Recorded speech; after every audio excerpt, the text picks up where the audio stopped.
Steve Witkoff और Jared Kushner को फौरी तौर पे, आज हफ्ता है तो हफ्ते की सुबह जो है वो अमेरिका से उनको रवाना किया जा रहा है और वो आएंगे मुज़ाकरात करने के लिए ईरानी वफ्द के साथ। अब ये दो लोग जो हैं, इनके बारे में मैं आपको एक क्लियर बात कर दूं, इनके स्टेटमेंट्स आप उठाकर देख लें। अव्वल तो ये दोनों जो हैं वो जिस लेवल के लोग हैं, इनमें एक तो बहुत बड़े बिल्डर है स्टीव विटकॉफ, ये कंस्ट्रक्शन इंडस्ट्री के अंदर बहुत बड़ा नाम है, डोनाल्ड ट्रंप के दोस्त हैं ज़ाती नौइयत के, और इन्हें इस रीजन के अंदर लगाया गया है और वो कारोबार भी साथ करते हैं, उनकी फैमिली भी कारोबार करती है। और ये अमेरिका से ज़्यादा स्टीव विटकॉफ को ये तासुर है कि ये इसराइल के मफादात के ज़्यादा करीब है। और यही बात जेरेड कुशनर के बारे में भी की जाती है। जेरेड कुशनर के ऊपर एक अमेरिका में इंक्वायरी की बात भी चल रही है कि सेनेट उनके खिलाफ इंक्वायरी करेगी कि अरब ममालिक में मुज़ाकरात के साथ साथ जेरेड कुशनर कैसे मफादात के टकराव के तहत उनसे पैसा वसूल कर सकते हैं। ये सारी चीज़ें चलती रहेंगी। बहरहाल ये दो लोग जो हैं, ये अमेरिका से ज़्यादा इसराइली नुमाइंदा होने का इनका तासुर है। जेडी वेंस कब आएंगे, ये डिपेंड करता है कि ईरान के साथ मामला कहाँ तक आगे बढ़ते हैं। और क्या डोनाल्ड ट्रंप आएंगे, ये पाकिस्तान को एक आसरा दिया गया। मैं आपको कैटेगोरिकली ये बात कह रहा हूँ कि पाकिस्तान के हुक्मरान ये बात कह नहीं रहे क्योंकि वो कहकर शर्मिंदा होना नहीं चाहते। उन्होंने इसको एक सरप्राइज के तौर पर रखा हुआ है और ये एक जैकपॉट है जो उनका लग सकता है। उन्हें यह आसरा दिया गया है अमेरिकी इंतजामिया की जानिब से कि आप जोर लगाएं, पूरी कोशिश करें, अमेरिका को आप एक अच्छी डील लेकर दें ईरान के साथ और ट्रंप की एक अच्छी फेस सेविंग हो जाए और पाकिस्तान अगर ट्रंप की गुड बुक में आता है तो ये आसरा इनको दिया गया है कि डोनाल्ड ट्रंप इस्लामाबाद में लैंड कर सकते हैं। और अगर वो इस्लामाबाद आएंगे, चंद घंटों के लिए भी आ जाएं, अगर 2 घंटों के लिए भी आ जाएं, तो ये पाकिस्तान के लिए, क्योंकि देखिए डोनाल्ड ट्रंप ने एक दौरा चाइना का भी करना है अभी फ्यूचर में, और जब वो यहाँ पे आएंगे पाकिस्तान में डोनाल्ड ट्रंप, तो बहुत सारे मामला तब तक तय हो चुके होंगे। तो पाकिस्तान को इस बात की उम्मीद है कि डोनाल्ड ट्रंप इस्लामाबाद का दौरा कर सकते हैं या कम से कम जेडी वेंस तो ज़रूर वापस आ जाएंगे अगर पाकिस्तान कामयाब हो जाता है। तो पाकिस्तान ये चाहता है कि जंगबंदी के अंदर तोसी हो जाए और ट्रंप की गुड बुक्स के अंदर पाकिस्तान रहना चाहता है। लेकिन एक बात ना सबको ज़ाती मफादात से बालातर होकर सोचनी पड़ेगी कि पाकिस्तान के लिए एक ताकतवर ईरान ज़रूरी है। ये बात पाकिस्तान की मिलिट्री एस्टेब्लिशमेंट भी समझती है। एक कमज़ोर ईरान पाकिस्तान के लिए मुसीबत बन जाएगा मुस्तकबिल में, क्योंकि अगर ईरान के अंदर अनारकी होगी, हालात ख़राब होंगे, वहाँ कोई स्टेबल गवर्नमेंट नहीं होगी, कंट्रोल नहीं होगा, तो आपके बलूचिस्तान के अंदर हालात ख़राब होंगे और फिर इंडिया और इसराइल की दोस्ती आप जानते हैं अच्छी तरह।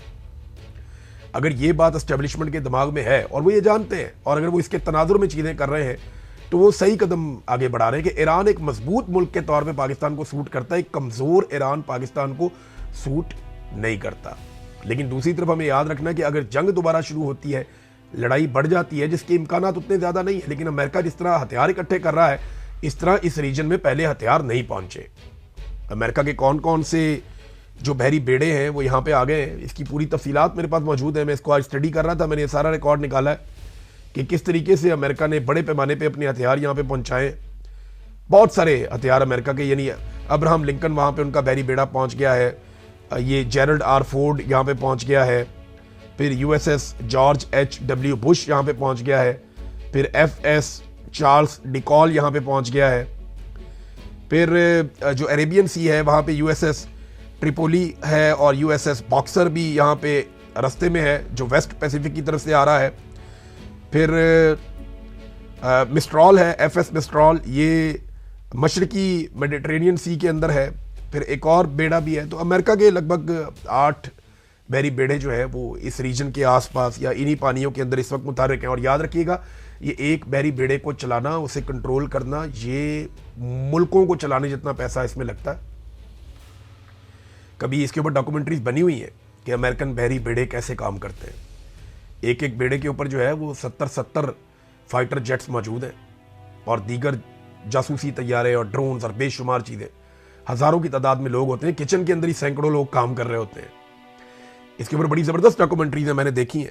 बहरहाल ये अमेरिका अपनी जंगी तैयारियां भी बहुत बड़े पैमाने पे कर रहा है। जंग शुरू होती है तो पाकिस्तान के लिए न्यूट्रल रहना मुश्किल हो जाएगा, क्योंकि पाकिस्तान ने अभी सऊदी अरब से पैसा पकड़ के UAE को दिया है। और अगर सऊदी अरब ने खुदा न खास्ता पैसा मांगा तो वो पैसा इतना ज़्यादा है कि पाकिस्तान वो अदा नहीं कर पाएगा। और दुनिया में और कोई ऐसा मुल्क शायद अब मौजूद नहीं है जो सऊदी अरब को पैसा वापस करने के लिए पाकिस्तान को पैसा दे दे। तो हमारे लिए कोई और रास्ता बचेगा नहीं। तो पाकिस्तान के लिए एक तो मजबूत ईरान ज़रूरी है कि ये जंगबंदी कायम रहे, और दूसरा पाकिस्तान के लिए ज़रूरी है कि ये जंग हो ही ना, वरना पाकिस्तान को इसका हिस्सा खुदा न खास्ता बनना पड़ जाएगा। अब सूरत हाल को जरा आप समझिए कि अमेरिका और इसराइल में जो सबसे बड़ा तनाज़ा है वो हथियारों का है, एटॉमिक हथियारों का है। ये मसला नया नहीं है, इसकी तारीख 3 दहाइयों से भी ज़्यादा पुरानी है। इतना पुराना मसला कि वंस फॉर ऑल अभी हल हो जाएगा तो मुझे नहीं लगता। एक बड़ी शानदार डील की थी जिसकी यूरोप भी बहुत तारीफ करता है। अभी कब्रस के अंदर कुछ मुज़ाकरात हो रहे हैं, वहाँ पे मुख्तलिफ ममालिक मौजूद हैं जिनमें यूरोपीय ममालिक के अलावा यूरोपीय यूनियन के ममालिक हैं, उनके अलावा वहाँ पे 2-3 जो हैं वो ख़ित्ते के और ममालिक हैं, खलीजी ममालिक।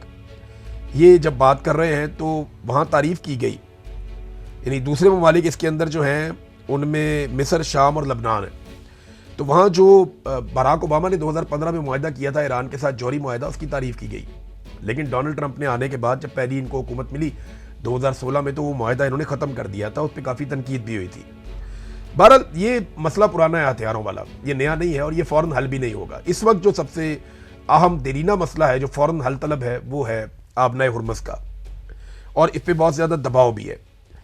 अमेरिका के लिए बड़ी शर्मिंदगी वाली बात है, यानी अमेरिका की बेइज्जती हो रही है और कुछ लचक थोड़ी बहुत दिखानी पड़ेगी, ईरान को कुछ लचक दिखानी पड़ेगी, अमेरिका को। तो ये मसला हल तो हो सकता है, लेकिन इसका फौरी हल अब ऐसा कोई दिखाई इसका भी नहीं दे रहा, क्योंकि वहाँ बारूदी सुरंगें, अमेरिका कहता है 6 महीने तो लग जाएंगे उनको साफ करने में, और इस बीच में जो अमेरिका का तेल है वो बिकता रहेगा।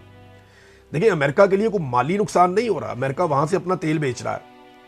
वेनेजुएला में उनकी कंपनियों ने कंट्रोल किया हुआ है, उनका अपना तेल खासा अच्छा अमेरिका का निकलता है, वो वहाँ पे जहाज़ों को भर भर के टैंकर्स को रवाना कर रहे हैं, और डोनाल्ड ट्रंप ने इसके बारे में दावा भी किया। तो अमेरिका का तेल बिक रहा है, लेकिन गल्फ ममालिक के ऊपर दबाव बढ़ रहा है और अरब ममालिक ख़ास तौर पे काफ़ी दबाव में है। अब जो यूरोपीय ममालिक है उन्होंने कहा जी अगर अमेरिका का और ईरान का कोई अच्छा मुआहदा हो जाता है तो इस सूरत में हम भी ईरान के ऊपर जो कुछ सख्तियाँ उनको नरम कर देंगे। लेकिन दूसरी तरफ अमेरिका दबाव बढ़ाने के लिए ईरान पर पाबंदियाँ लगा रहा है, और चीन की एक आज़ाद रिफाइनरी है, आज़ाद रिफाइनरी उसको वैसे ही कहा गया, चीनी रिफाइनरी है तो चीन को टैक्स देती है, चीन का इदारा है, तो चाइनीज़ रिफाइनरी के ऊपर पाबंदियाँ लगा दी हैं अमेरिका ने। इसके अलावा 40 दीगर कंपनियों और तेल बरदार जो जहाज़ हैं, बहरी जहाज़, उन पर भी अमेरिका ने पाबंदियाँ लगा दी हैं, और पाबंदियाँ इस तनाजुर में लगाई हैं कि ये ईरान से तेल लेकर जा रहे हैं। ये है जनाब प्रॉब्लम। वो कहते हैं ईरान से तेल खरीदेंगे तो हमारे लिए प्रॉब्लम बढ़ जाएगा, हम ईरान से तेल खरीदने भी नहीं देंगे। अब एक बात हमें और ज़हन में रखनी पड़ेगी इन मुज़ाकरात के हवाले से कि अगर यूरोप या नेटो के मुमालिक अमेरिका के साथ खड़े हो जाते ना तो पाकिस्तान को इतनी रेलेवेंस मिलती ना। वजह यह है कि फिर अमेरिका जंगबंदी से ज़्यादा इस मामले को किसी और तरफ लेकर जाता और दबाव डालकर इन चीज़ों को किसी और तरीके से हैंडल करता। लेकिन अमेरिका को आलमी सतह पे वो दबाव वो डाल नहीं पाया, आलमी सतह पे उसको उस किस्म की हमायत मिली नहीं, खासतौर पे यूरोपीय ममालिक से। पहले डोनाल्ड ट्रंप जो है वो यूरोपीय ममालिक और नेटो के जो ममालिक हैं उन सारों को बुरा भला कहते थे, लेकिन अब मैं देख रहा था कि पीट हेग्सेथ ने भी इसी किस्म के स्टेटमेंट्स दिए।